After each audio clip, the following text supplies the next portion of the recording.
আমার সংসারের প্রতি আমার কোনো কোনো হুঁশই নেই, কোনো খেয়াল নেই। ওরা আমাকে যখন যেখানে যেতে বলতেছে আমি সেখানেই চলে যাই।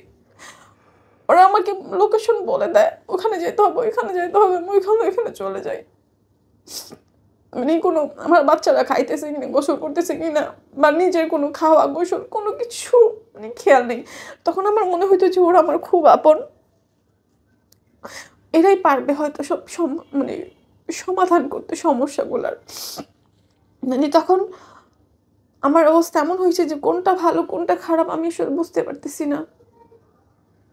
আর এইদিকে ফকির কবিরাজ তো আছে, ঘুরতেছি, আর আমি স্বপ্ন এগুলো দেখতেছি। আর সবসময় আমি একটা দেখতাম একটা শ্যাডো আমাকে সবসময় ফলো করে। সবসময়? সবসময় বিশেষ করে না, যখন আমি ওয়াশরুমে যেতাম বা আমি কাপড় ধুইতাম, মানে ওয়াশরুমের ওই সাইডটাতেই আমাকে ফলো করতো, ওখানেই ফলো করতো আমাকে, দেখতাম।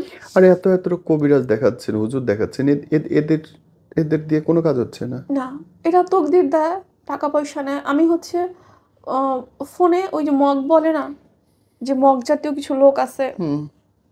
হচ্ছে রাঙামাটি, চট্টগ্রাম, ওইখানে আমি তাদের সাথে ফোনে কন্ট্যাক্ট করে তাদেরকেও অনেক টাকা পয়সা দিছি, যে তকদিরের জন্য, হাজব্যান্ডের জন্য ওইখানে অনেক দিছি, টাকা দিছি।